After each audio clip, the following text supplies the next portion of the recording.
얼어붙은 손으로 죽은 나무에 물을 주던 동자승의 순수한 믿음이 마침내 얼어붙은 생명을 되살려낸 감동 이야기입니다. 바람이 울었다. 그것은 단순한 바람 소리가 아니었다. 깊은 산중 고요사의 처마 끝을 핥히고 지나가는 소리는 짐승의 비명 같기도 혹은 거대한 존재의 한숨 같기도 했다. 겹겹이 쌓인 산자락은 온통 흰빛으로 덮여 세상의 모든 색을 지워버린 듯 했다. 먹구름은 쇠를 녹여 부은 듯 무겁게 하늘을 짓눌렀고 그 틈에서 쏟아지는 눈발은 칼날처럼 사정없었다. 고요사의 겨울은 유독 혹독했다. 속세와 이어진 유일한 꼬부랑 길마저 눈에 파묻힌 지 오래. 스님들은 무건수행이라도 하듯 각자의 소임에만 몰두할 뿐이었다. 그날 새벽 묘적은 잠을 깼다. 아직 어린 동자승인 묘적의 숨결은 방 안의 공기마저 얼려버릴 듯한 한기 속에서 하얀 입김이 되어 흩어졌다. 법당의 목탁 소리가 잠든 의식을 깨우기 전 묘적을 깨운 것은 바로 그 바람 소리였다. 아니, 바람 소리 사이를 찢고 들어온 무언가 거대하고 둔탁하게 부러지는 소리였다. 우지끈. 마치 거인의 뼈가 꺾이는 듯한 그 소리에 묘적은 저도 모르게 몸을 움츠렸다. 심장이 쿵 하고 차가운 바닥으로 떨어지는 기분이었다. 날이 밝기를 기다려 밖으로 나선 묘적의 작은 집신이 무릎까지 차오른 눈을 힘겹게 헤쳤다. 새벽 예불을 마친 직후였다. 그의 발걸음이 향한 곳은 늘 그 자리에 서 있던 절마당 한가운데의 오래된 매화나무였다. 그리고 묘적은 얼어붙었다. 나무는 처참했다. 수백 번의 겨울을 견뎌냈을 법한 용의 등 비늘처럼 거칠게 갈라진 몸통. 그 몸통에서 가장 굵고 힘차게 뻗어나와 봄이면 가장 먼저 분홍빛 꽃망울을 터뜨리던 가지가 부러져 있었다. 지난밤의 눈 무게를 이기지 못하고 꺾인 것이다. 부러진 단면은 마치 살점이 찢겨나간 상처처럼 하얀 속살을 드러내고 있었고 그마저도 금세 얼음과 눈으로 뒤덮였다. 가지는 완전히 떨어져 나가지도 못한 채 반쯤 부러진 팔처럼 위태롭게 매달려 있었다. 그 모습은 죽음 그 자체보다 더 고통스러워 보였다. 마치 살려달라고 아프다고 비명을 지르고 있는 듯 했다. 묘적은 작은 두 손을 모았다.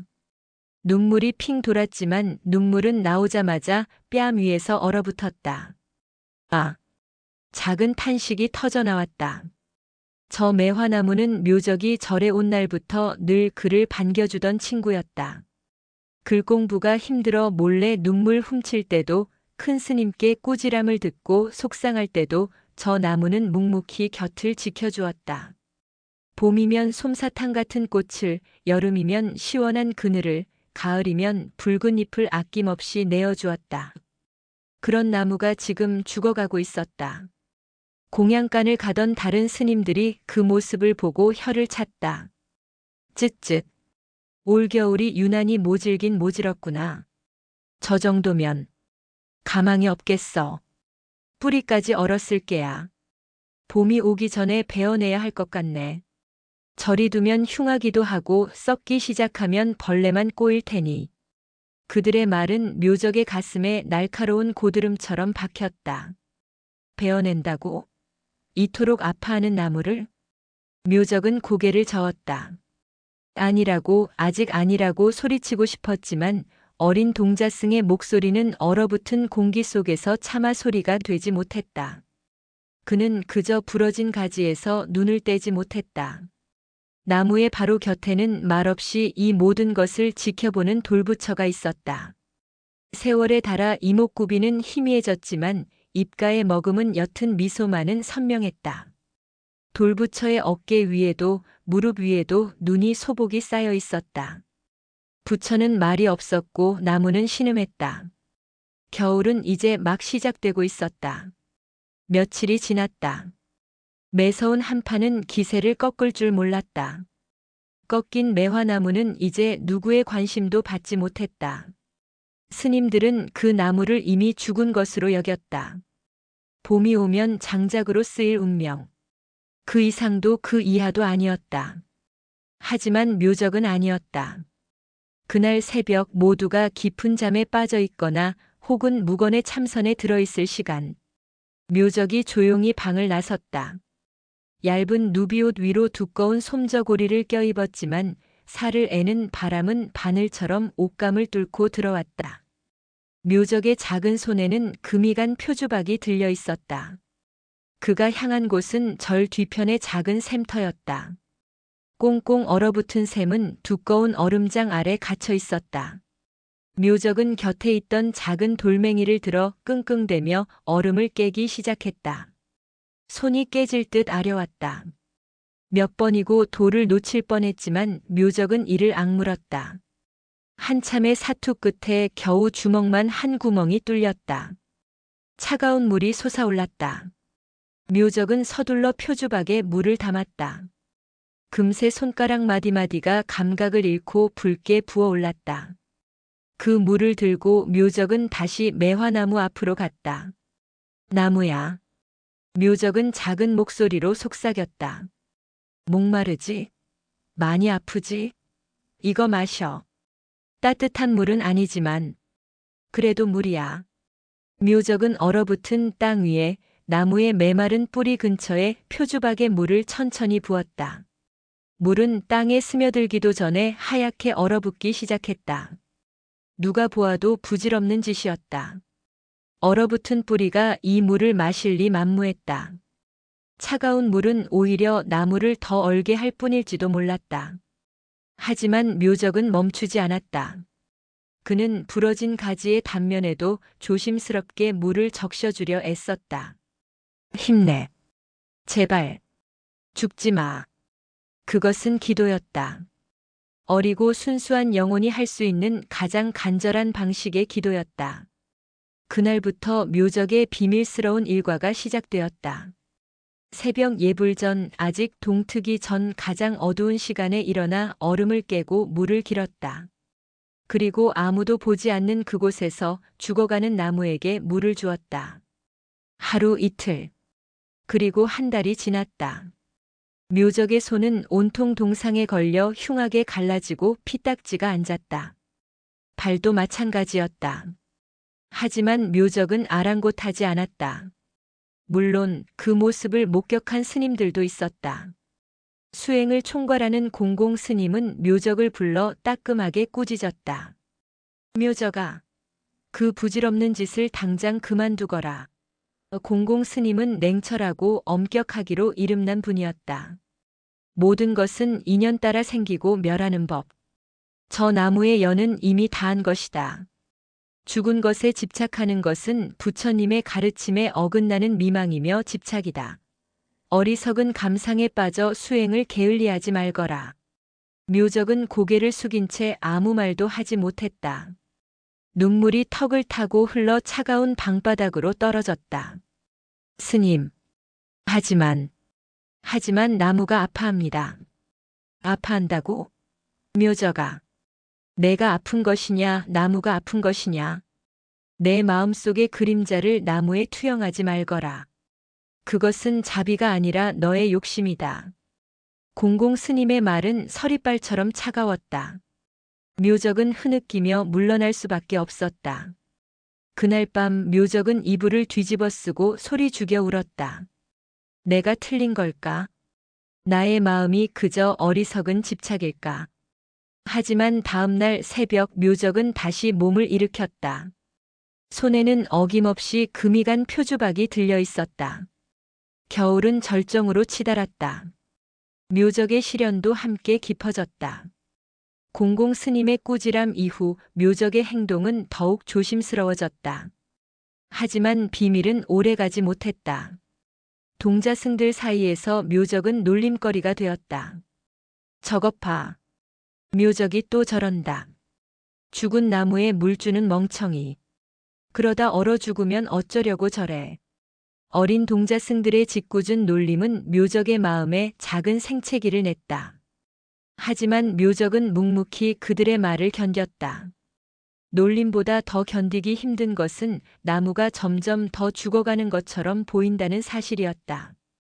부러진 가지는 이제 완전히 검게 변색되었고 남아있는 잔가지들마저 바스러질 듯 메말라갔다. 묘적이 아무리 물을 부어도 나무는 그 어떤 생명의 신호도 보여주지 않았다. 그저 거대한 얼음 무덤처럼 마당 한가운데 서 있을 뿐이었다. 회의감이 파도처럼 밀려왔다. 정말 내가 틀린 걸까? 어느 날 새벽 물을 깃고 돌아온 묘적은 나무 앞에 주저앉았다. 손의 감각은 사라진 지 오래였고 온몸이 덜덜 떨렸다. 표주박에 물을 붓자 물이 치익 소리를 내며 얼어붙는 소리가 유난히 크게 들렸다. 그것은 마치 나무가 보내는 거절의 신호처럼 느껴졌다. 나무야, 나 이제 모르겠어. 묘적이 얼어붙은 나무 껍질에 이마를 대고 속삭였다. 내가 너를 더 아프게 하는 거니? 물이 차갑지? 미안해. 미안해. 결국 묘적은 울음을 터뜨렸다. 포기해야 할지도 모른다는 절망감이 그 작은 몸을 짓눌렀다. 그때였다.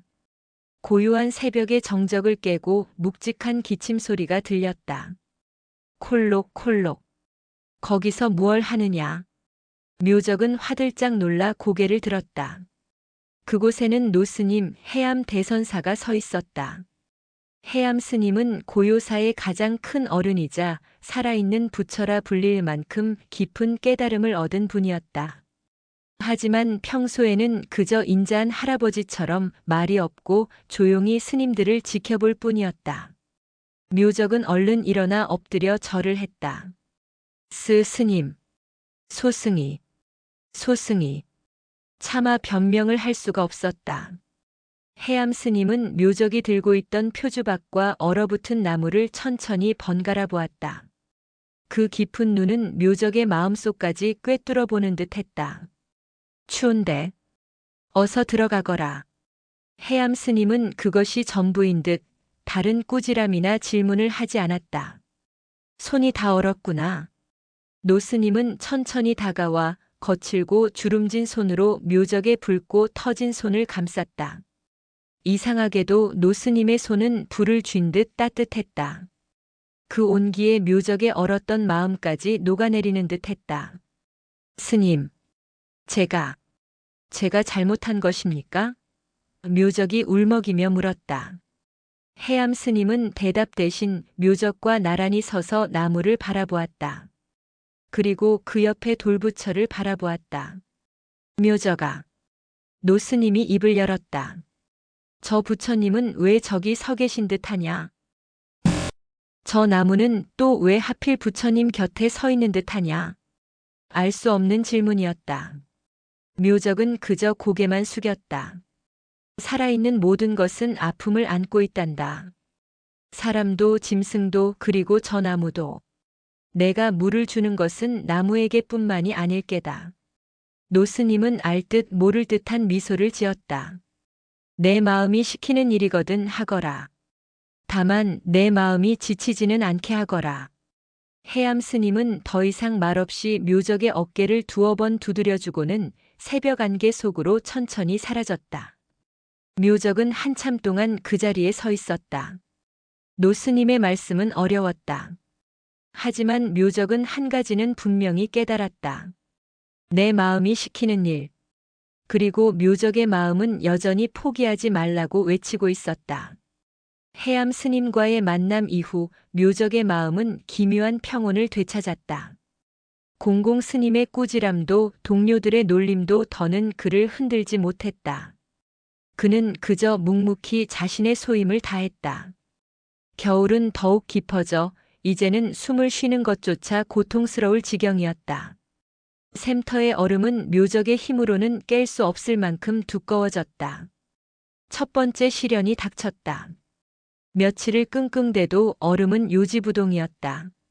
묘적은 해가 뜬 뒤 공양간에서 뜨거운 물을 조금 얻어 얼음을 녹여보려 했지만 그마저도 여의치 않았다. 나무에게 물을 주지 못한 지 사흘째 되던 날 묘적은 초조해졌다. 나무야, 목마르지. 그날 밤 묘적은 몰래 부엌 아궁이에서 아직 불씨가 남은 작은 숯덩이 하나를 훔쳤다. 그리고 그것을 품에 안고 샘터로 달려갔다. 숯의 온기로 얼음을 녹여보려는 생각이었다. 하지만 숯은 금세 차갑게 식어버렸다. 묘적은 샘터 옆에 주저앉아 꽁꽁 언 손을 불었다. 눈물이 쏟아지려 했다. 그때 묘적은 샘터 한 구석에 놓인 것을 발견했다. 작은 쇠도끼였다. 누군가 나를 날카롭게 갈아놓은 손도끼였다. 묘적은 주위를 두리번거렸다. 아무도 없었다. 묘적은 조심스럽게 도끼를 집어들었다. 그리고 힘껏 얼음을 내리찍었다. 쨍! 하는 소리와 함께 얼음에 금이 가기 시작했다. 그날부터 묘적은 쇠도끼로 얼음을 깰 수 있었다. 누군가 자신을 몰래 돕고 있음을 어렴풋이 짐작했지만 굳이 알려고 하지 않았다. 그저 감사할 따름이었다. 두 번째 시련은 묘적의 몸에 찾아왔다. 지독한 고열과 기침이 묘적을 덮쳤다. 혹한에 매일 몸을 노출한 탓이었다. 묘적은 며칠을 끙끙 앓아누웠다. 온몸이 불덩이 같았고 한겨울임에도 식은땀이 비오듯 흘렀다. 나무. 물을 줘야 하는데. 묘적은 흐릿한 의식 속에서도 오직 나무 걱정뿐이었다. 그는 비틀거리며 몸을 일으키려 했지만 다시 쓰러지고 말았다. 사흘을 꼬박 앓았다. 약사 스님이 다려준 탕약을 마시고 겨우 몸을 추스른 묘적이 방문을 열었을 때 눈앞에 믿을 수 없는 광경이 펼쳐졌다. 자신이 누워있는 방문 앞에 표주박이 놓여 있었다. 그리고 그 표주박에는 물이 가득 담겨 있었다. 살얼음이 살짝 낄 정도로 차가웠지만 분명 방금 길어온 물이었다. 묘적의 눈이 커졌다. 누가? 묘적은 표주박을 들고 마당으로 나갔다. 그리고 매화나무 아래 젖어 있는 땅을 보았다. 자신이 알아놓은 동안에도 누군가 매일 나무에 물을 주었던 것이다. 묘적은 주위를 둘러보았다. 저 멀리 법당으로 향하는 해암 노스님의 뒷모습이 보였다. 노스님의 솜에 한 자락이 유난히 젖어 있는 듯 했다. 묘적은 그 자리에 무릎을 꿇었다. 차가운 눈밭의 한기가 느껴지지 않았다. 가슴 속에서 뜨거운 것이 울컥 차올랐다. 그는 아무 말 없이 젖은 땅을 향해 깊이 머리를 숙였다. 그날 이후 묘적은 더는 외롭지 않았다. 자신의 이 무모한 정성이 어쩌면 자신 혼자만의 것이 아님을 깨달았다. 보이지 않는 곳에서 자신을 지켜보고 돕고 응원하는 마음이 있음을 알았다. 얼음장 밑에도 따뜻한 온기가 흐르고 있었다. 입춘이 지났다. 절기상 봄이 시작되었지만 고요사의 겨울은 물러날 기미가 보이지 않았다. 오히려 마지막 발악이라도 하듯 더 거센 눈보라와 한파가 산사를 몰아쳤다. 묘적의 일과도 계속되었다. 이제 쇠도끼로 얼음을 깨는 솜씨도 제법 늘었고 손에 잡힌 물집은 단단한 굳은 살이 되었다. 스님들은 여전히 묘적의 행동을 이해하지 못했지만 더는 대놓고 꾸짖거나 놀리지 않았다. 해암 노스님이 묵인하는 일을 감히 공공연하게 반대할 스님은 없었다. 다만 공공 스님은 묘적을 마주칠 때마다 이해할 수 없다는 듯한 무거운 눈빛으로 바라볼 뿐이었다. 나무는 여전히 죽은 듯 보였다. 부러진 가지는 더욱 흉측하게 뒤틀렸고 껍질은 푸석하게 말라비틀어졌다. 묘적이 부은 물이 얼어붙어 나무 밑동은 거대한 얼음 기둥처럼 변해 있었다. 봄이 온다는 희망은 저 얼음 기둥 속 어딘가에 갇혀버린 듯 했다. 정말 이대로 끝인 걸까? 묘적의 마음속에도 작은 의심의 그림자가 다시 고개를 들었다. 그렇게 정성을 다했지만 나무는 단 한 번의 반응도 보여주지 않았다. 그러던 어느 날 마지막이라고 불릴 만한 거대한 폭설이 밤새 내렸다. 다음 날 아침 묘적이 마당에 나섰을 때 세상은 다시 흰빛으로 초기화되어 있었다. 매화나무는 거대한 눈더미에 파묻혀 형체조차 알아보기 힘들었다. 그리고 묘적은 보았다. 간밤의 폭설과 바람을 이기지 못하고 그나마 위태롭게 매달려 있던 굵은 가지가 결국 완전히 부러져 땅으로 떨어져 내린 것을. 툭. 묘적의 가슴 속에서 무언가 끊어지는 소리가 났다. 그토록 지키려 했던, 그토록 살리려 했던 가지. 그 마지막 희망의 끈이 완전히 끊어져 버린 것이다. 묘적은 천천히 쓰러진 가지 앞으로 걸어갔다. 눈물도 나지 않았다. 그저 허망했다. 모든 노력이, 모든 정성이 물거품이 되었다. 공공 스님의 말이 맞았다. 이것은 부질없는 집착이었다. 죽은 것을 억지로 살리려 한 오만이었다. 묘적은 표주박을 눈 위에 떨어뜨렸다. 미안해. 나무야. 내가 널 귀찮게 했구나. 묘적은 더는 나무를 쳐다볼 용기가 나지 않았다. 그는 돌아서서 방으로 향했다. 발걸음이 천근만근 무거웠다. 그 모습을 법당 안에서 해암 노스님이 지켜보고 있었다.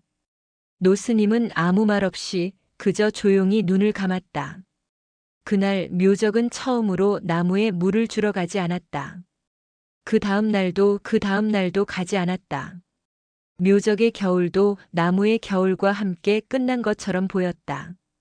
마당에는 묘적이 떨어뜨린 금이 간 표주박만이 눈 속에 반쯤 파묻힌 채 홀로 남겨졌다. 시간이 얼어붙은 듯 흘러갔다. 묘적이 나무에게서 등을 돌린 그날 이후 고요사에는 기이한 평온이 찾아왔다. 더는 새벽에 얼음을 깨는 쨍그랑 소리도 젖은 집신으로 마당을 가로지르는 동자승의 다급한 발걸음 소리도 들리지 않았다. 묘적은 다시 평범한 동자승으로 돌아왔다. 그는 누구보다 일찍 일어나 예불에 참석했고 누구보다 열심히 경전을 읽었으며 맡은 바 소임인 마당 쓸기를 묵묵히 해냈다. 빗자루가 눈을 쓰는 소리만이 규칙적으로 사각거렸다.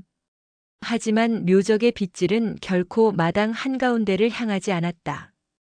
그는 의식적으로 그곳을 피했다. 눈더미 속에 처참하게 쓰러진 꺾인 가지와 그보다 더 비참하게 서 있는 나무의 본체를 애써 외면했다. 그의 눈길은 법당의 기왓골, 장독대의 항아리 멀리 산등성이를 맴돌았지만 차마 마당의 중심을 향하지 못했다. 그것은 묘적에게 거대한 무덤이었다. 자신이 쌓아올린 헛된 희망과 그 희망을 무참히 꺾어버린 절망이 함께 묻힌 곳. 그리고 그 실패의 증거를 매일같이 마주해야 하는 것은 어린 동자승에게는 가혹한 형벌이었다. 그의 금이 간 표주박은 여전히 그 자리에 있었다. 꺾인 가지 옆 눈더미에 반쯤 파묻힌 채. 묘적은 그것을 줍지도 그렇다고 치우지도 못했다. 그것은 자신의 부서진 마음의 형상 그 자체였다. 다른 스님들은 묘적의 변화를 안도의 눈빛으로 바라보았다. 이제야 묘적이 제정신을 차렸군. 그래, 어리석은 집착에서 벗어난 게지. 저 나무는 이미 생명을 다한 것을. 봄이 오면 저 흉물스러운 것부터 베어내야 할 터. 해암 노스님께서도 이젠 반대하지 않으시겠지. 공공 스님은 마당을 쓰는 묘적의 뒷모습을 물끄러미 바라보았다.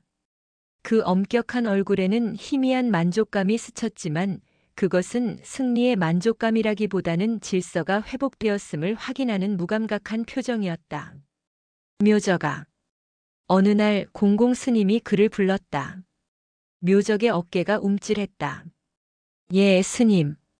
모든 것은 변한다. 생이 있으면 사가 있는 법. 그것을 받아들이는 것이 수행의 첫걸음이다. 너는 이제야 그 첫걸음을 뗀 게야. 묘적은 고개를 깊이 숙였다. 명심하겠습니다. 받아들인다는 말. 그것은 묘적에게 포기한다는 말과 같았다. 그는 받아들이고 싶지 않았지만 현실은 그의 눈앞에 죽음의 증거를 들이밀었다. 그날 밤 묘적은 잠을 이루지 못했다. 방 안은 추웠지만 그의 가슴은 답답한 열기로 가득 찼다. 그는 가만히 손을 들어 자신의 가슴을 눌렀다. 쿵, 쿵, 쿵. 심장이 뛰고 있었다. 나무도 뛰고 있었을까? 내가 물을 줄 때. 아주 조금이라도 기뻐했을까? 아니면 공공 스님의 말씀처럼 나의 집착이 나무를 더 고통스럽게 한 걸까? 답 없는 질문들이 머릿속을 헤집었다. 그는 조용히 일어나 창호지를 열었다. 달빛이 교교하게 눈 덮인 마당을 비추고 있었다. 그리고 그 달빛 아래 거대한 그림자가 드리워져 있었다. 죽은 나무. 그리고 그 곁을 지키는 돌부처. 부처는 여전히 희미한 미소를 띠고 있었다. 마치 이 모든 소란과 절망을 다 알고 있다는 듯, 혹은 그 모든 것이 아무것도 아니라는 듯. 묘적은 생각했다. 부처님, 당신은 어째서 아무 말씀도 없으십니까? 제 마음이 틀렸다고 어리석었다고 말씀해 주십시오. 부처는 답이 없었다. 오직 해암 노스님만이 그날 새벽에도 먼 발치서 잠 못 이루는 묘적의 방을, 그리고 그 너머의 죽은 나무를 말없이 지켜보고 있을 뿐이었다. 고요의 무게가 산사 전체를 무겁게 짓눌렀다. 겨울의 끝자락은 질기고도 완강했다. 하지만 아무리 강한 힘이라도 영원할 수는 없는 법. 어느 날 바람의 결이 달라졌다. 그것은 더 이상 살을 애는 칼날 같은 바람이 아니었다. 어딘지 모르게 물기를 머금은 부드럽고 미지근한 기운이 산자락을 넘어오기 시작했다. 꽁꽁 얼어붙었던 하늘이 잿빛에서 묽은 하늘빛으로 변해가기 시작했다. 그리고 소리가 들려왔다. 똑, 똑, 똑. 처마 끝에 매달려 있던 거대한 고드름이 녹아내리는 소리였다. 밤새 얼었다가 낮에 녹기를 반복하며 고요하던 산사의 물방울 소리가 채워지기 시작했다. 그 소리는 묘적에게 고문이었다. 지난 겨울 그토록 간절히 듣고 싶었던 소리. 얼음이 녹고 땅이 풀리는 소리. 생명이 움트는 소리. 하지만 지금 묘적에게 그 소리는 자신의 실패를 확인시켜주는 장송곡처럼 들렸다. 이제 정말 봄이 오는구나. 나무는 죽었는데. 눈이 녹기 시작했다. 마당을 덮었던 두터운 눈이 서서히 가라앉으며 그 밑에 감춰져 있던 겨울의 상처들을 드러냈다. 가장 먼저 모습을 드러낸 것은 묘적의 표주박이었다. 그리고 곧이어 땅바닥에 내동댕이 쳐진 채 검게 변색된 매화나무에 꺾인 가지였다. 그것은 처참했다. 생기라고는 한 올도 찾아볼 수 없는 완벽한 죽음의 형상이었다. 스님들의 입에서도 본격적으로 나무를 베어낼 날짜가 오르내리기 시작했다. 땅이 좀 더 풀리면 바로 베어내야겠네. 다음 주 초하루쯤이 좋겠어. 날이 맑다고 하니. 공공 스님께서도 허락하셨네. 해암 노스님께도 여쭈었으나 그저 인연 따라 하라고만 하셨다지. 묘적의 심장이 다시 차갑게 식어갔다. 인연 따라 하라. 그것은 곧 죽은 나무의 인연을 정리하라는 뜻이었다. 그리고 초하루 전날 공양을 마치고 나오던 묘적을 공공 스님이 불렀다. 묘적아. 예, 스님. 내일 저 나무를 벨 것이다. 묘적은 입술을 깨물었다. 너도 나와서 거들거라. 예. 내가 그토록 정성을 쏟았던 나무다. 그 마지막 가는 길을 내가 배웅하는 것이 도리일 게다. 공공 스님의 말에는 가시가 박혀 있었다. 그것은 묘적에게 마지막 남은 미련까지 베어내라는 엄격한 가르침이었다. 집착의 대상을 스스로의 손으로 정리하게 함으로써 그 마음을 끊어내려는 의도였다. 또한 내가 저지른 어리석음의 결과를 내 눈으로 똑똑히 확인하거라. 생명은 내 뜻대로 되는 것이 아님을. 알겠느냐? 명심. 하겠습니다. 묘적은 간신히 대답하고 돌아섰다. 다리가 후들거렸다. 내일. 자신의 손으로. 그 나무의 마지막을. 그날 밤 묘적은 뜬 눈으로 밤을 지새웠다. 방 안을 서성이던 그는 결국 견디지 못하고 방을 나섰다. 달빛 아래 나무는 거대한 해골처럼 서 있었다. 묘적은 천천히 나무 앞으로 다가갔다. 그가 나무에게서 등을 돌린 후 처음으로 이렇게 가까이 다가서는 것이었다. 그는 쓰러진 가지를 내려다보았다. 완벽하게 죽어 있었다. 그는 고개를 들어 가지가 부러져 나간 나무의 본체를 올려다보았다. 거칠고 흉측한 상처 자국. 모든 것이 끝난 것처럼 보였다. 미안하다. 묘적이 속삭였다. 정말로 미안하다. 내가 널 편히 가게 두지 못했구나. 묘적은 차가운 나무 껍질에 조심스럽게 손을 얹었다. 겨울 내내 물을 주며 만졌던 그 감촉. 하지만 이제는 그저 차가운 시체의 감촉일 뿐이었다. 그때였다. 묘적은 뭔가 이상한 것을 느꼈다. 아니, 아무것도 아니었다. 그저 얼음이 녹으며 흘러내리는 물기일 뿐이었다. 묘적은 손을 떼고 방으로 돌아가려 했다. 하지만 발걸음이 떨어지지 않았다. 그는 다시 한번 상처 자국 바로 아래 그 거칠고 메마른 껍질에 손을 얹었다. 그리고 숨을 죽였다. 아주 미세하게. 차가운 껍질 속에서 무언가 다른 기운이 느껴지는 것 같았다. 아니야. 이건 내 마음이 만들어낸 또 다른 미망일 뿐이야. 묘적은 고개를 세차게 저었다. 내일이면 모든 것이 끝날 것이다. 헛된 희망을 품어서는 안 된다. 그는 서둘러 방으로 돌아왔다. 하지만 그의 손바닥에는 방금 전에 그 미묘한 감촉이 불도장처럼 선명하게 남아 있었다. 초하루의 아침이 밝았다. 하늘은 얄궂게도 티 하나 없이 맑았다.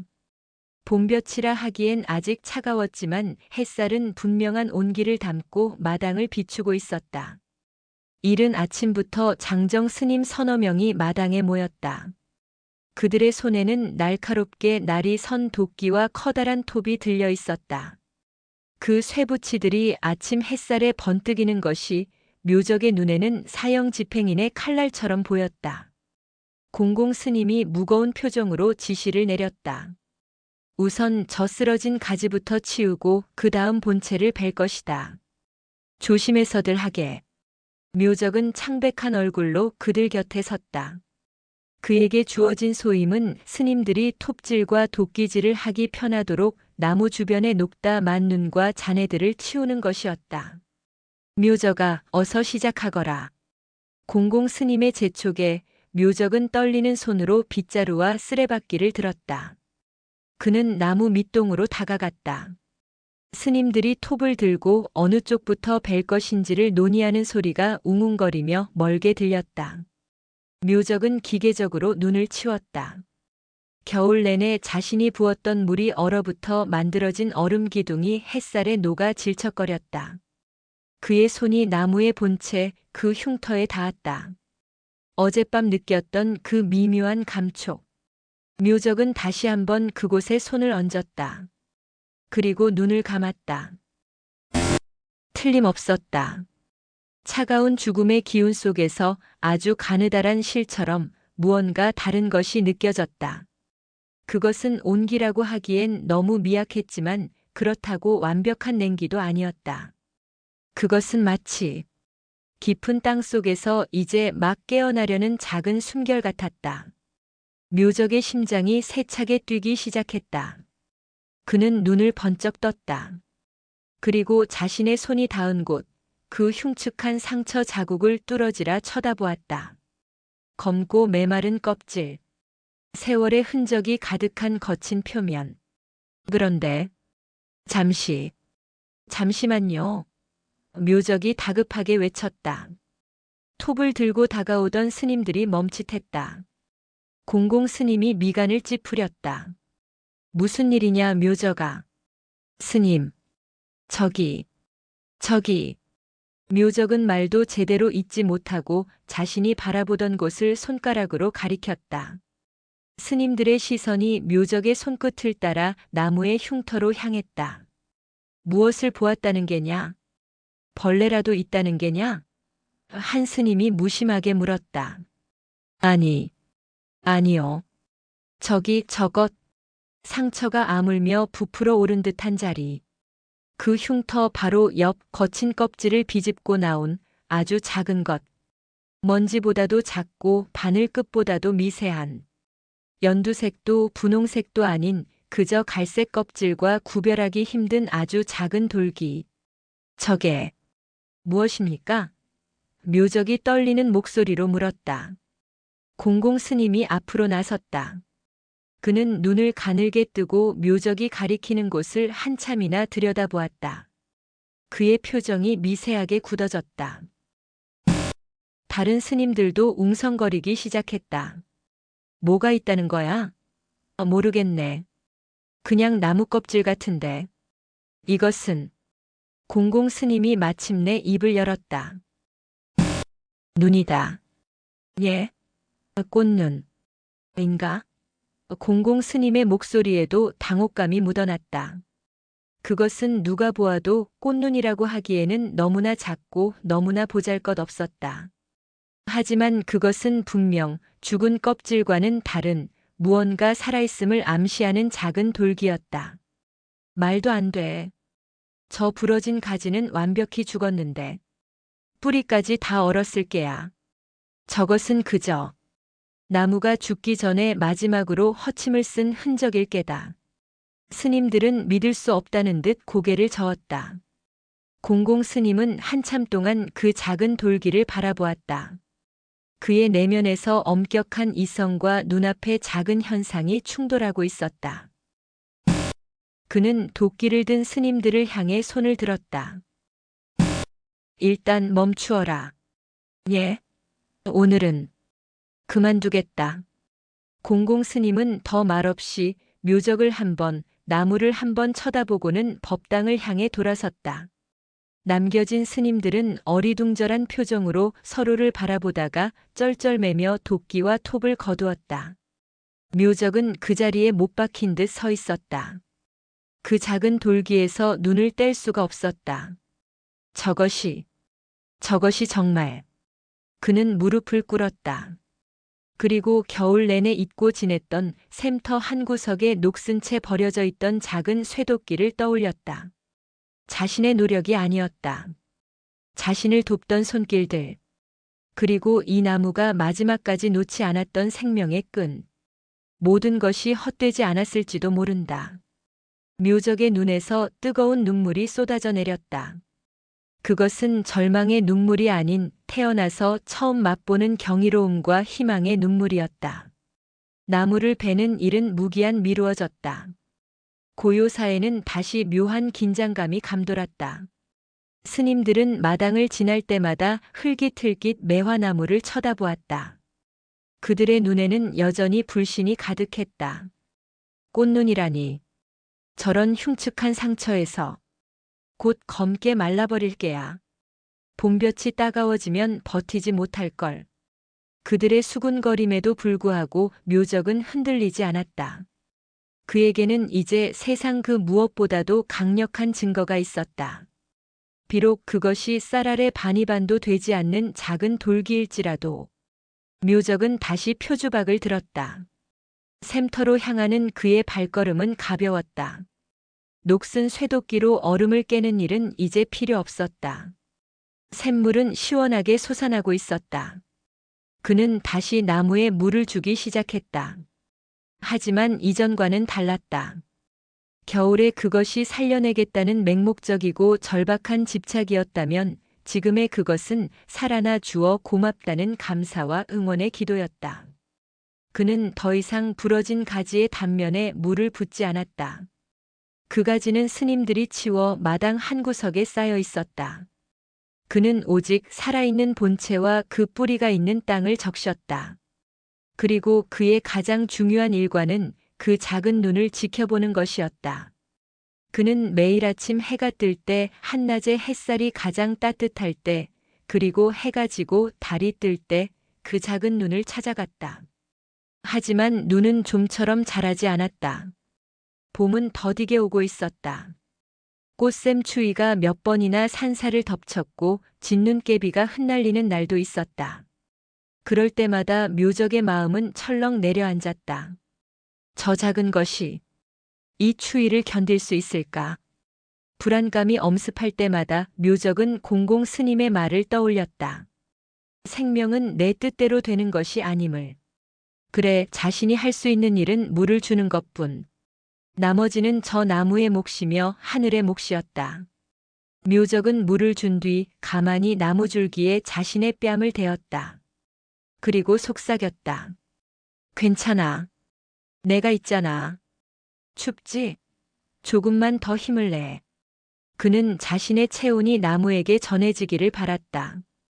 그 작은 눈은 어째서 다른 곳도 아닌 그 흉측한 상처 자국 바로 곁에서 돋아난 것일까?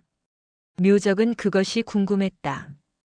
어느 날 해암 노스님이 볕을 쬐러 마당에 나왔다가 나무를 올려다보는 묘적을 보았다. 묘적아.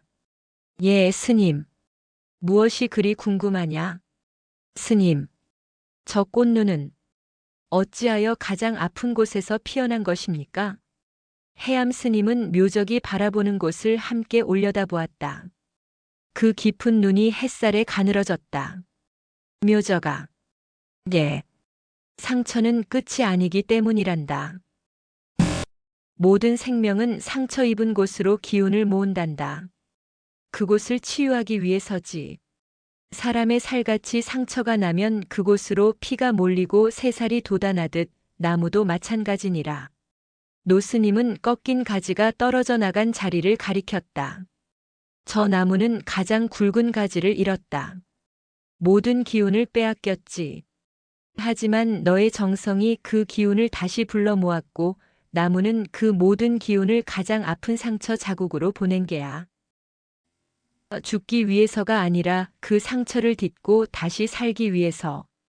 해암 스님의 말에 묘적은 눈을 크게 떴다. 상처는 죽음의 흔적이 아니었다. 그것은 가장 치열한 삶의 의지가 모이는 곳이었다. 가장 깊은 절망 속에서 가장 간절한 희망이 싹트는 법. 저 작은 눈은 저 나무가 겪어낸 한겨울의 고통과 그것을 이겨내려는 의지의 산물이니라. 묘적은 비로소 깨달았다. 자신이 물을 주었던 것은 그저 앙상한 나무 껍질이 아니었다. 자신은 그 나무에 살고자 하는 의지에 물을 주고 있었던 것이다. 봄이 완연해졌다. 산사의 다른 나무들도 앞다투어 물을 올리고 연두빛 싹을 틔우기 시작했다. 하지만 묘적의 매화나무는 여전히 죽은 듯 고요했다. 오직 그 작은 돌기 하나만이 아주 느리게 그러나 분명하게 변하고 있었다. 그것은 더 이상 갈색 돌기가 아니었다. 쌀알 반쪽만 한 크기로 부풀어 오르며 그 끝이 미세하게 벌어지기 시작했다. 그리고 그 틈 사이로 겨우 보일 듯 말 듯한 연분홍빛 속살이 비쳤다. 꽃이다. 묘적은 저도 모르게 탄성을 질렀다. 그것은 의심할 여지 없는 꽃눈이었다. 하지만 기쁨도 잠시 묘적에게는 새로운 걱정거리가 생겼다. 꽃샘 추위는 물러갔지만 이제는 다른 위협이 다가왔다. 깍, 깍. 겨우내 굶주렸던 새들이었다. 특히 덩치가 큰 까마귀들은 이제 막 돋아나는 여린 싹들을 쪼아먹기 시작했다. 다른 나무들은 수많은 싹을 틔우기에 몇 개쯤 잃어도 괜찮았지만 묘적의 나무에게는 저 꽃눈이 전부였다. 저것마저 잃으면 묘적은 그날부터 나무 앞을 지키는 파수꾼이 되었다. 경전 공부 시간 외에는 온종일 나무 곁에 앉아 있었다. 새가 날아올 때마다 팔을 휘저어 쫓아냈다. 저리 가. 이 녀석들아. 하지만 묘적이 잠시 자리를 비운 사이 기어코 일이 터졌다. 공양간 심부름을 다녀온 묘적은 커다란 까마귀 한 마리가 매화나무 상처 자리에 앉아 그 작은 꽃눈을 쪼으려는 순간을 목격했다. 안 돼. 묘적이 비명을 지르며 달려갔다. 그는 손에 들고 있던 빗자루를 힘껏 집어 던졌다. 푸드덕. 놀란 까마귀가 날카로운 소리를 지르며 날아갔다. 묘적은 숨을 헐떡이며 나무 앞으로 달려갔다. 꽃눈은 무사했다. 하지만 아슬아슬했다. 조금만 늦었더라면 그 모든 희망이 한순간에 사라질 뻔했다. 묘적은 주저앉았다. 자신이 잠을 자는 밤에는 어찌할 것인가? 이 연약한 생명을 어떻게 온전히 지켜낼 수 있을까? 그는 문득 나무 곁에 돌부처를 보았다. 부처는 여전히 온화한 미소를 짓고 있었다. 부처님, 제발, 저 꽃을 지켜주십시오. 묘적은 부처님께 수없이 절을 올렸다. 그리고 그날 밤 묘적은 자신의 이불을 들고 나왔다. 그는 나무 밑동, 돌부처의 바로 옆에 이불을 깔고 누웠다. 밤새도록 나무를 지키겠다는 생각이었다. 밤이 깊어지고 산사의 공기는 다시 차가워졌다. 묘적은 얇은 이불을 뒤집어 쓴 채 오들오들 떨었다. 추워. 하지만 나무도 추웠겠지. 그렇게 얼마나 지났을까? 추위에 지쳐 몽롱해질 무렵 묘적은 누군가 자신을 덮어주는 것을 느꼈다. 두껍고 따뜻한 솜니불이었다. 묘적이 눈을 비비며 일어나자 그곳에는 해암 노스님이 서 있었다. 스님, 쉿. 해암 스님은 조용히 묘적의 옆에 앉았다. 내가 여기서 잔다고 새를 쫓을 수 있겠느냐? 하지만 해암 스님은 말없이 묘적을 일으켜 세웠다. 그리고 묘적을 데리고 돌부처의 바로 앞으로 갔다. 여기 앉거라. 노스님은 묘적을 돌부처의 넓적한 무릎 위에 앉혔다. 돌부처의 무릎은 이상하게도 차갑지 않았다. 한낮에 햇살을 머금고 있는지 미지근한 온기가 느껴졌다. 부처님의 무릎보다 더 안전한 곳이 어디 있겠느냐? 노스님이 웃으며 말했다. 내가 부처님 품에 있으니 부처님께서도 내 마음을 보시고 저 꽃을 지켜주실 게다. 묘적은 노스님의 말씀에 자신을 감싸는 따뜻한 솜니불에 그리고 돌부처의 무릎에서 전해지는 든든한 온기에 긴장이 탁 풀리는 것을 느꼈다. 스님. 해암 스님은 묘적의 머리를 쓰다듬었다. 이제 걱정 말고 온전히 믿거라. 내가 할 일은 다 했다. 나머지는 저 생명과 부처님께 맡기거라. 묘적은 돌부처의 무릎 위에서 나무를 바라보며 조용히 고개를 끄덕였다. 그날 밤 묘적은 아주 오랜만에 깊고 평온한 잠을 잤다. 그리고 그 꿈속에서 묘적은 보았다. 돌부처가 자신의 긴 소매를 들어 밤이슬과 바람으로부터 그 작은 꽃눈을 가만히 감싸주는 모습을. 시간은 더디게 흘렀다. 그러나 그것은 절망 속에서 정체되어 있던 겨울의 시간과는 달랐다.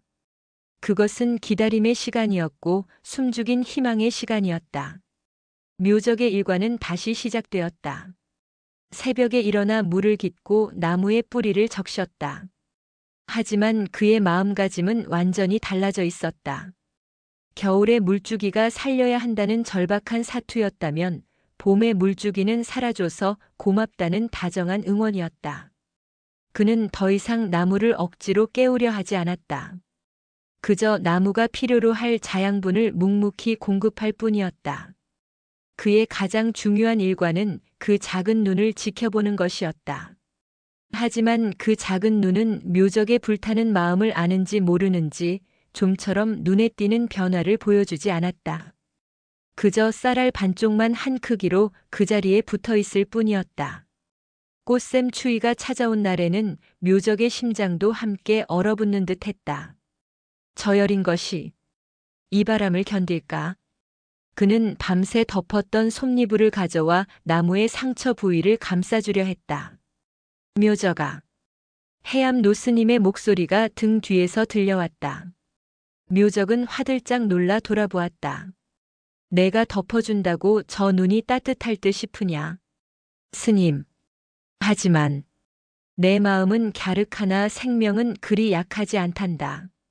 저 눈은 이미 한겨울의 혹한을 이겨낸 힘을 가졌느니라. 해암 스님은 묘적을 돌부처의 무릎으로 이끌었다. 내가 할 일은 믿고 기다리는 것이다. 내가 불안해하면 그 기운이 나무에게도 전해져 나무를 불안하게 할 뿐이다. 묘적은 노스님의 말씀에 가져왔던 솜니불을 다시 거두었다. 그는 대신 돌부처의 무릎에 가만히 앉아 나무를 바라보았다. 새를 쫓으려 팔을 휘젓는 대신 그저 조용히 곁을 지켰다. 이상하게도 묘적이 가만히 앉아있자 새들도 나무 근처로 함부로 날아들지 않았다. 마치 그 작은 동자승과 그 곁에 돌부처가 뿜어내는 고요한 기운에 압도당하기라도 한 듯했다. 그렇게 며칠이 더 흘렀다. 산사의 다른 나무들은 이제 완연한 봄을 맞이하고 있었다. 산수유가 노란 꽃망울을 터뜨렸고 진달래가 분홍빛으로 산을 물들이기 시작했다. 고요사의 다른 매화나무들도 수백, 수천 개의 꽃눈을 부풀리며 잔치를 준비하고 있었다. 그 화려한 봄의 기운 속에서 묘적의 나무는 여전히 초라한 미라처럼 서 있었다. 오직 그 작은 눈 하나만이 고요사의 모든 봄을 응축하고 있을 뿐이었다. 스님들의 시선도 달라졌다. 처음에 노골적인 무시와 조롱은 사라졌다. 그 대신 이해할 수 없다는 듯한 호기심 어린 시선이 그 나무에 머물렀다. 정말 저기서 꽃이 필까? 저렇게 메마른 가지에서? 아직도 믿기지 않네. 저건 그저 나무가 죽기 전 마지막으로 남긴 흔적일 뿐이야. 그들의 수군거림이 묘적의 귀에도 들려왔지만 묘적은 동요하지 않았다. 그리고 마침내 묘적은 보았다. 아주 미세한 그 누구도 눈치채지 못할 정도의 작은 변화를. 그것은 크기의 변화가 아니었다. 그것은 색의 변화였다. 바늘 끝만 한 그 돌기의 가장 끝부분. 단단하게 닫혀있던 그 껍질의 틈새로 아주 옅은 마치 새벽동이 트기 직전의 하늘빛 같은 연분홍빛이 배어나오기 시작한 것이다. 그것은 그저 빛의 장난처럼 보이기도 했다. 하지만 묘적은 알았다. 저것은 생명의 색이었다. 죽음의 잿빛 껍질을 뚫고 마침내 살아있음의 색이 밖으로 새어나오고 있었다. 묘적은 두 손을 모았다. 심장이 세차게 울렸다. 그는 소리를 내지 않았다. 그저 자신의 심장 소리가 저 작은 눈에게 전해지기를, 나 여기 있다는 응원이 전해지기를 간절히 바랐다. 그의 등 뒤에서 공공 스님이 그 모습을 지켜보고 있었다. 엄격한 스님의 얼굴은 여전히 무표정했지만 그의 시선은 묘적이 아니라 묘적의 시선이 머무는 그 한 점에 고정되어 있었다. 그의 굳게 닫힌 입술이 아주 미세하게 떨리고 있었다. 봄비가 내렸다. 겨우내 얼었던 땅을 완전히 녹이고 만물에게 젖을 물리는 듯한 그런 따뜻한 비였다. 묘적은 비를 맞으며 나무 앞에 섰다.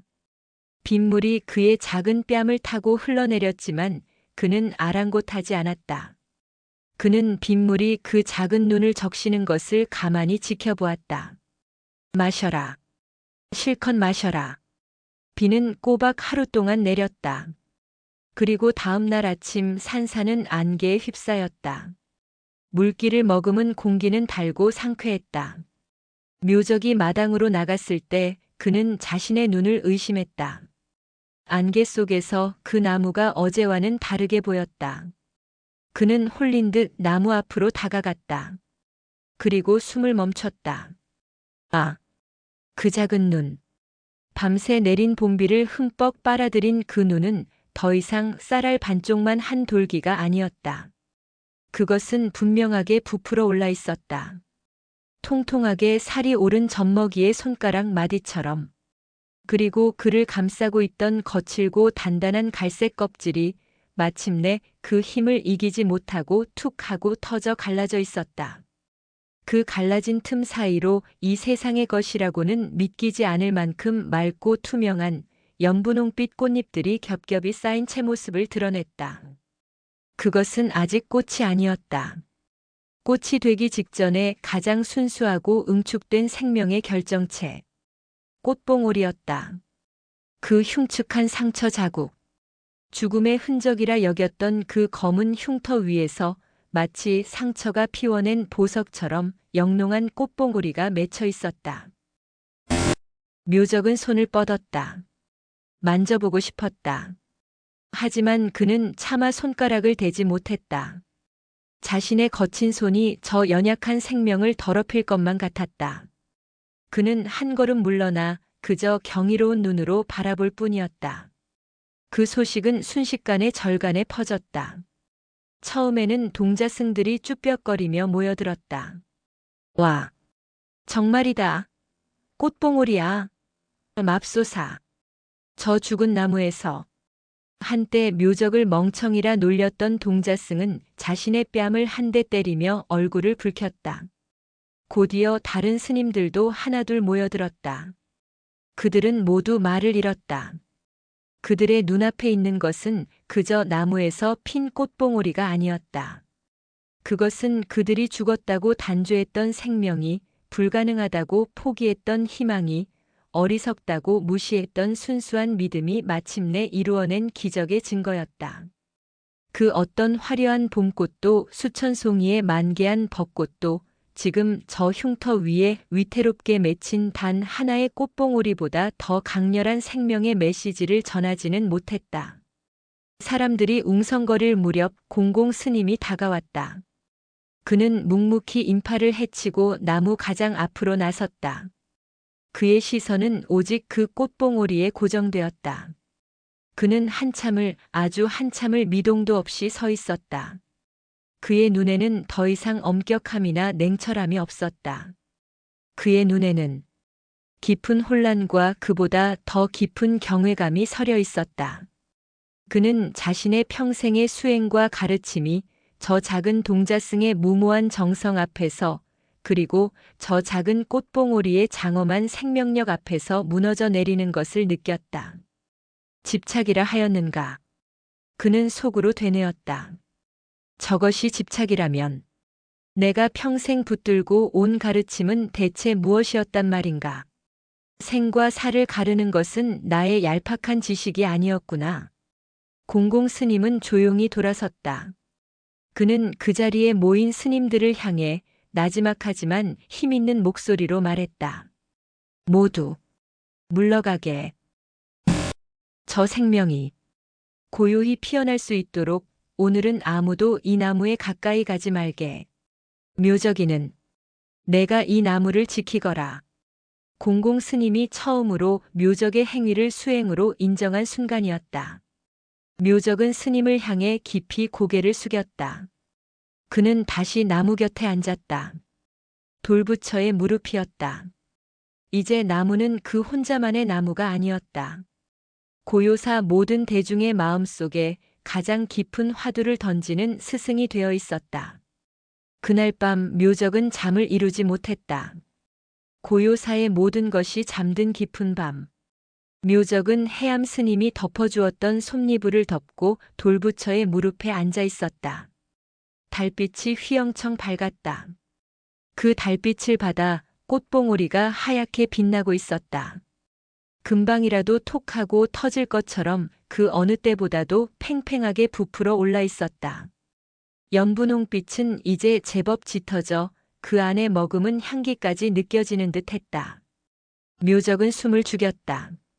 그는 나무가 그리고 저 꽃봉오리가 숨을 쉬는 소리를 들으려 애썼다. 바람이 불었다. 봄바람이었다. 바람이 나뭇가지를 스치자 꽃봉오리가 미세하게 떨렸다. 힘내. 힘내. 묘적은 두 손을 가슴에 모으고 간절히 기도했다. 시간이 얼마나 흘렀을까? 먼동이 트기 시작했다. 산사의 지붕 끝이 묽은 먹물색 하늘과 분리되기 시작하고 동쪽 하늘이 아주 옅은 주홍빛으로 물들기 시작했다. 법당에서 예불을 알리는 종소리가 울려 퍼졌다. 둥, 둥, 둥. 그 장엄한 종소리가 산사 전체를 깨우는 바로 그 순간. 파르르. 묘적은 보았다.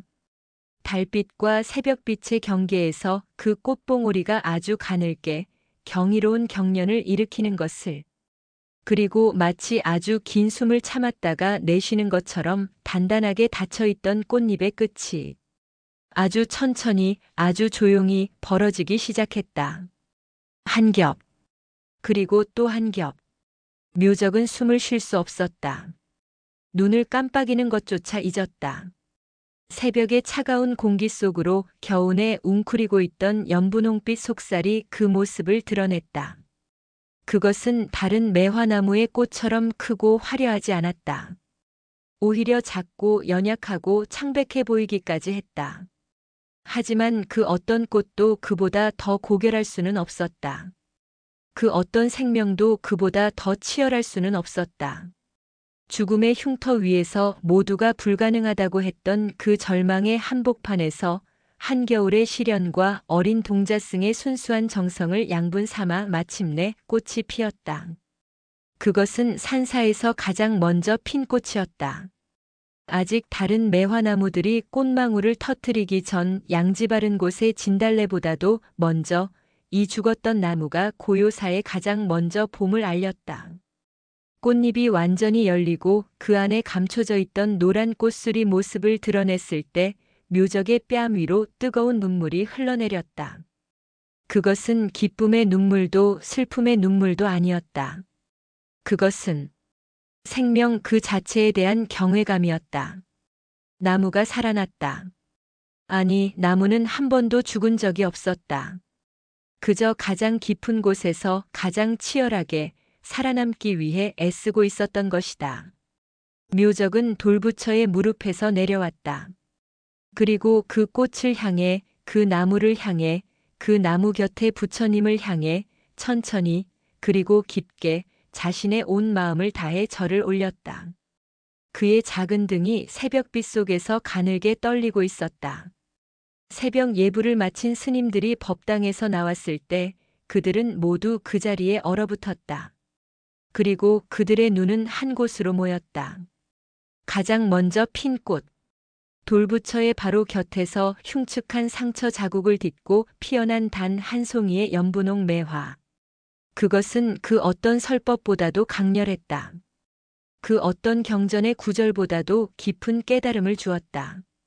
스님들은 아무 말 없이 그저 묘적의 뒤에 서서 함께 그 꽃을 바라보았다. 그들의 눈에는 더 이상 의심이나 호기심이 없었다. 오직 숙연함과 부끄러움 그리고 감동만이 어려 있었다. 그때 해암 노스님이 묘적의 곁으로 천천히 다가왔다. 노스님은 말없이 주름진 손으로 묘적의 머리를 쓰다듬었다. 스님. 묘적이 울먹이며 노스님을 올려다보았다. 피었습니다. 스님. 꽃이 피었습니다. 죽은 나무가 살아났습니다. 해암 노스님은 온화한 미소를 지었다. 내가 살려낸 게지 묘적아. 노스님은 그 단 한 송이의 꽃과 그 곁에 돌부처를 번갈아 바라보았다. 돌부처의 희미한 미소가 오늘따라 유난히 선명해 보였다. 해암 노스님은 모여든 모든 대중을 향해 그리고 묘적을 향해 조용히 입을 열었다. 보아라. 그의 목소리는 낭낭하게 새벽 공기를 울렸다. 이것이 자비니라. 자비란 그저 불쌍히 여기는 마음이 아니니라. 자비란 모두가 끝났다고 말하는 곳에서 모두가 가망이 없다고 고개를 돌리는 그 자리에서 홀로 생명을 포기하지 않는 마음이다. 노스님은 묘적의 어깨를 감쌌다. 한겨울 얼어붙은 땅에 물을 붓는 저 어리고 무모한 마음. 죽음의 흔적 속에서 기어코 삶의 증거를 찾아내는 저 간절한 눈빛. 그것이 바로 자비니라. 자비는 생명을 되살리는 마음이란다. 해암 노스님의 말씀이 끝났을 때 공공 스님이 앞으로 나섰다. 그의 얼굴은 붉게 상기되어 있었다.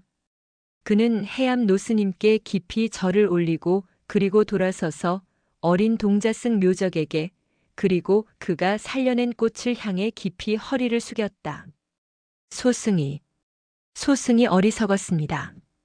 소승은 경전 속의 죽은 글자만 보았을 뿐 눈앞에 살아있는 생명을 보지 못했습니다. 이 어린 동자승이 저에게 진정한 자비가 무엇인지 가르쳐 주었습니다. 묘적은 어쩔 줄 몰라 하며 공공 스님을 바라보았다. 해암 노님은 그저 인자하게 웃고 있었다. 묘적은 다시 고개를 돌려 꽃을 바라보았다. 단 한 송이의 꽃. 하지만 그 꽃은 온 산사를 봄으로 물들이고도 남을 만큼 거대하고 따뜻한 생명의 힘을 뿜어내고 있었다. 묘적은 깨달았다. 자신이 나무에게 물을 준 것이 아니었다. 나무가 그리고 저 꽃이 자신의 메마른 마음에 자비의 물을 부어준 것이었음을. 그는 그 따뜻한 봄볕 아래 환하게 그리고 더없이 맑게 미소 지었다. 시간은 강물처럼 흘러 고요사의 산등성이를 또 한 번 넘었다. 묘적의 나무에서 기적처럼 피어났던 그 단 한 송이의 연분홍 매화. 그 꽃은 다른 어떤 꽃보다도 오래도록 가지에 매달려 있었다. 마치 이 세상에 자신이 피어났음을, 살아있음을 조금이라도 더 오래 증명하고 싶은 듯 했다. 산사의 다른 화려한 꽃들이 봄바람에 못 이겨 꽃비를 뿌리며 흩날릴 때도 그 꽃은 꿋꿋이 상처 자국 위를 지켰다. 그러다 어느 늦은 봄날 가장 따사로운 햇살이 내리쬐던 오후, 나무 곁을 쓸던 묘적은 자신의 귓가에 들린 아주 작은 속삭임에 고개를 들었다. 툭. 소리도 아닌 소리. 꽃은 마치 자신의 소임을 다했다는 듯 고요히 그리고 더없이 단정하게 가지를 떠났다. 그것은 떨어져 내리지 않았다. 마치 나비가 날아오르듯 잠시 허공에 머무는가 싶더니 곧장 그 아래에 앉아있는 돌부처의 넓은 무릎팍 위로 사뿐히 내려앉았다. 묘적은 빗자루를 든 채 그 모습을 멍하니 바라보았다. 돌부처는 그 한 송이 꽃을 공약물로 받은 듯 여전히 온화하게 미소 짓고 있었다. 겨울 내내 묘적이 앉았던 바로 그 자리. 부처님의 무릎 위에 봄이 고스란히 내려앉아 있었다. 묘적은 그 꽃을 치우지 않았다. 꽃은 그곳에서 며칠을 더 머물다 가장 아름다운 빛깔 그대로 마른 꽃잎이 되었다. 그리고 시간은 다시 흘러 혹독했던 겨울의 기억이 아득해질 무렵, 고요사에는 두 번째 봄이 찾아왔다. 산사는 다시금 봄의 잔치로 물들기 시작했다. 겨우내 쌓였던 눈이 녹아 계곡 물소리가 우렁찼고 양지 바른 곳부터 진달래와 산수유가 앞다투어 색을 뽐냈다. 묘적은 여전히 마당을 쓸었다. 그의 키는 그 사이 한 뼘쯤 자랐고 동상으로 흉측했던 손은 말끔히 나아 굳은 살이 단단히 박힌 야무진 소년의 손이 되어 있었다. 그의 빗질은 여전히 고요사 마당 한가운데의 그 나무를 향했다. 나무는 변해 있었다. 아니, 나무는 변하지 않았다. 여전히 거칠고 앙상하고 꺾인 가지의 흉터는 흉측하게 남아 있었다. 하지만 그 나무를 바라보는 고요사 스님들의 눈빛이 변해 있었다. 그 나무는 더 이상 죽은 나무 혹은 흉물이라 불리지 않았다. 스님들은 그 나무를 각수라 불렀다. 깨달음의 나무라는 뜻이었다. 그 나무는 그 어떤 화려한 불단이나 장엄한 불상보다도 더 깊은 가르침을 주는 고요사에 살아있는 경전이 되었다. 새로 절에 들어온 어린 행자들은 글공부보다 먼저 그 나무 앞에 앉아 묘적으로부터 그 겨울의 이야기를 듣는 것을 첫 번째 가르침으로 삼았다. 정말 저 나무에서 꽃이 피었단 말입니까? 그럼 내가 보았는걸. 묘적은 이제 의젓하게 대답하곤 했다. 그리고 그 두 번째 봄, 스님들은 모두 숨을 죽이고 그 나무를 지켜보았다. 올해도 과연 꽃이 필 것인가? 그것은 모두의 화두였다.